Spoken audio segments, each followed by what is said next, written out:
ప్రేజలా దేవుని స్తోత్రం. క్రీస్తుని దేవుని బిడ్డలారా, ఉదయకాలమున ప్రభువైన యేసుక్రీస్తు వారి శ్రేష్టమైన నామమున మీ అందరికీ శుభాభివందనాలు తెలియజేస్తున్నాను.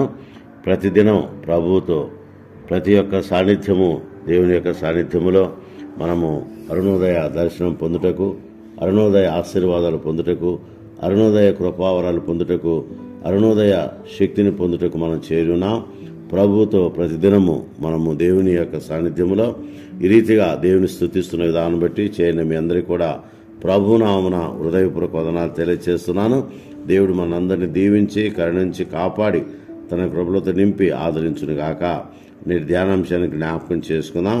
యెషయా గ్రంథం 48వ అధ్యాయము 19వ వచనం. యెషయా గ్రంథం 48వ అధ్యాయము 19వ వచనాన్ని ధ్యానం చేసుకుందాం. నీ సంతానమును ఇసుకోవలే విస్తారమగును, నీ సంతానము ఇసుకోవలే విస్తారమగును. దేవుని యొక్క వాగ్దానం ఇది.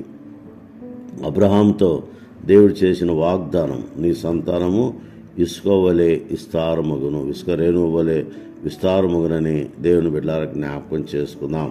ఇక్కడ సంతానమును కలుగు చేయవాడు ఆయనే, సంతానమిచ్చువాడు ఆయనే, సంతాన ప్రాప్తి కలిగించువాడు ఆయనే, సంతానము విస్తరింపచేయవాడు కూడా ఆయనేనని దేవుని బిడ్డలకు జ్ఞాపకం చేసుకుందాం. అందుకని అబ్రహాంతో చేసిన వాగ్దానం, నీ గర్భఫలము దాని రేణువు వలె విస్తరించును.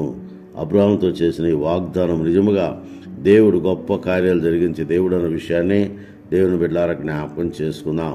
ప్రభువుతో ప్రతిదినం అనుదిన ఆశీర్వాదాలు పొందుటకు దేవుడు మనకిచ్చిన గొప్ప ధన్యతను బట్టి దేవునికి వందనాలు చెల్లిస్తున్నాం.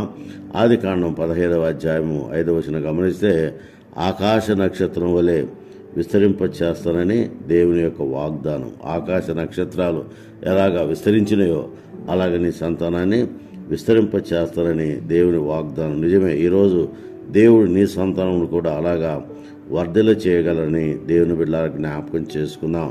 అయితే ఇక్కడ మనం గమనించవలసిన విషయం ఏంటంటే, అబ్రహాము దేవుని మాట విన్నాడు కనుక అది ఆయనకు నీతిగా ఎంచబడ్డది.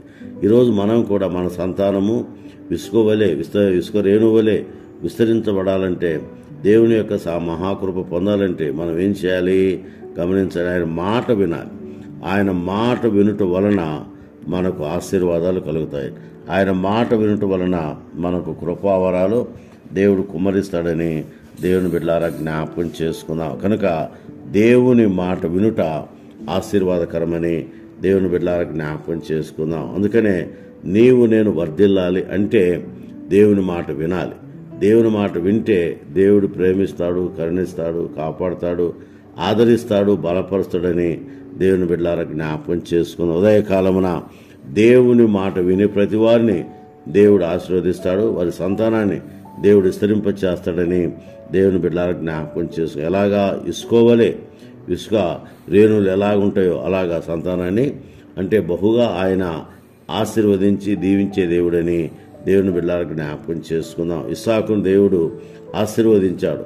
గమనించండి, ఆదికాండం 26వ అధ్యాయము 12వ వచనం గమనిస్తే, ఇస్సాక దేశమందున్నవాడై విత్తనం వేసి నూరంతలుగా ఫలించెను. నూరంతలుగా ఫలింపచేవాడు ఆయనే. క్రమక్రమముగా అతడు ఆశ్రయించబడినట్లుగా దేవుని బిడ్డలారా జ్ఞాపకం చేసుకో. అందుకని దేవుడు అంటాడు, నీవు ధన్యుడవు, నీకు మేలు కలుగును, నీ లోటు నీ భార్య ఫలించే ద్రాక్షవల్లి వలె ఉండును, నీ భోజనం బల చుట్టూ నీ పిల్లలు ఒలీవ మొక్కలాగుంది. ఎవరంటే యెహోవా యందు భయభక్తులు గలవాడిలాగూ ఆశీర్వదించబడిన చూస్తున్నాం. నిజమే దేవుని బిడ్డలారా గమనించండి, యెహోవా యందు భయభక్తులు గలవారిని యెహోవా ఆశీర్వదించడం చూస్తున్నాం.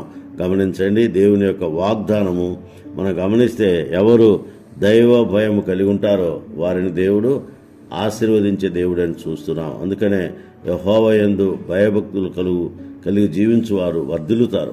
యెహోవా యందు భయము కలిగి జీవించే ప్రతి వారు కూడా ఆశీర్వదించబడతారన్న విషయాన్ని దేవుని బిడ్డలారా జ్ఞాపకం చేసుకుందాం. ఉదయకాలమున దేవుని బిడ్డలారా గమనించండి, నీవు విస్తరింప చేయబడాలంటే, నీ సంతానం విస్తరించాలంటే, నీ కుటుంబం వర్ధిల్లాలంటే, నువ్వు చేసే ప్రార్థన ఫలించాలంటే మనము దేవుని దగ్గరకు రావాలి. దేవుని దగ్గరికి వస్తే దేవుడు మేలు చేస్తాడు, దేవుడు కరుణిస్తాడు, దేవుడు కాపాడతాడు, దేవుడు తన కృపతో నింపి దీవించి ఆదరించి బలపరిచే దేవుడని దేవుని బిడ్డలారా జ్ఞాపకం చేసుకుందాం. ఉదయకాలమున దేవుని బిడ్డలారా గమనించండి, నీ సంతానాన్ని దేవుడు విస్తరింపచేసేవాడని చూస్తున్నాం.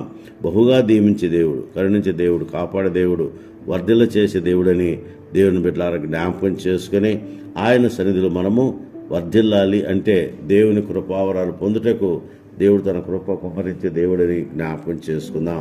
యెహోవా యందు భయభక్తులు కలిగి జీవించువారు ఆకాశ నక్షత్రం వల్ల వర్ధిల్లుతారని దేవుని బిడ్డలారా జ్ఞాపకం చేసుకుందాం. అంత మాత్రమే కాదు, ఆయన కృప అనుగ్రహించే దేవుడని దేవుని బిడ్డలారా జ్ఞాపకం చేసుకుందాం.